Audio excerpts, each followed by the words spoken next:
ఉన్నారంటండి. ఎవరు? దేవుని ప్రజలే. దేవుని ప్రజలే, యేసుప్రభుని నమ్మిన వాళ్ళే. నువ్వే మా దేవుడు అని బాప్తిసము తీసుకుని రక్షణలో పాలు పంపులు పొంది బల్లారాధనలో పాలు పంపులు పొందిన వాళ్ళు ఏం చేస్తున్నారంటే తాళ్ళు కట్టుకుంటున్నారు. ఏంటండి? తాళ్ళు కడుతున్నారు. కొంతమంది పెద్దవాళ్ళు చెప్తున్నారు, ఇవి ఉండాలి ఇవి ఉండాలండి. నరకం ఉంటది, పరలోకం ఉంటదా? ఉంటదు. ఉంటే నరకం, లేకపోతే పరలోకం. వెలుగు ఉంటది, చీకటి ఉంటదా? ఉంటదు. ఉంటే వెలుగు ఉంటది, లేదా చీకటి ఉంటది. పరిశుద్ధుడు దేవుడు ఉంటాడు, దెయ్యం ఉంటదా? లేదు. దెయ్యాలు వేరు, దేవుడు వేరు. గుర్తుపెట్టుకోండి.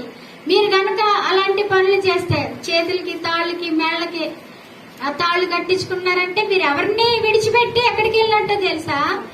జీవ జల నదిని విడిచిపెట్టి కారిపోతున్నటువంటి తొట్టెల్ని ఆశ్రయించినట్లంట. నది ఎప్పుడు ప్రవహిస్తా ఉంటది, అది ఎప్పుడు ఉంటది, జీవ జల నదిగా ఉంటది. అక్కడ బోల్డ్ అంత తృప్తి ఉంటది, కడుపు నిండా నీళ్లు తాగొచ్చు. దేవుడి దగ్గర బోల్డ్ తృప్తి ఉంటదండి. మనకి జీవితానికి కావాల్సిన అంత దేవుడి దగ్గర దొరుకుతుంది. ఏది కావాలన్నా దేవుడి దగ్గర దొరుకుతుంది. అది వదిలేసి చిల్లు పడిపోయినటువంటి వాటిని ఆశ్రయించినట్లుగా మరి కొంతమంది వెళ్తూ ఉన్నారు.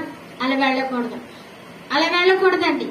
ఎవరైనా మిమ్మల్ని ప్రేరేపించినా సరే, నా వస్తువు పోయినా పర్వాలేదు, ఏంటి నా జీవితం ఏమైనా పర్వాలేదు, నా దేవుడి దగ్గర నేను వెతుక్కుంటాను ఏది కావాలి.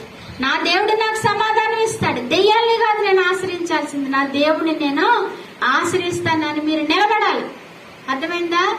నిలబడాలి. అంతేగాని వాళ్ళ దేవుడు గొప్పవాడు, లేకపోతే వాళ్ళు వెళ్ళేటువంటి మనుషులు గొప్పవాళ్ళని నిజమైనటువంటి దేవుడిని విడిచిపెట్టి వెళ్ళడం చాలా అమాయకత్వం. దేవుడు చాలా బాధపడతాడండి. తెలియక వెళ్ళారనుకో, పోన్లే వాళ్ళు తెలియక చేశారు, తర్వాత దేవుడు ఎలాగో వాళ్ళకి బయలుపరుచుకుంటాడు. తెలిసిన వాళ్ళు చేస్తే ఎలాగా? ప్రతి ఆచారం అంతేనండి. గడపలకి పసుపులు రాయటం,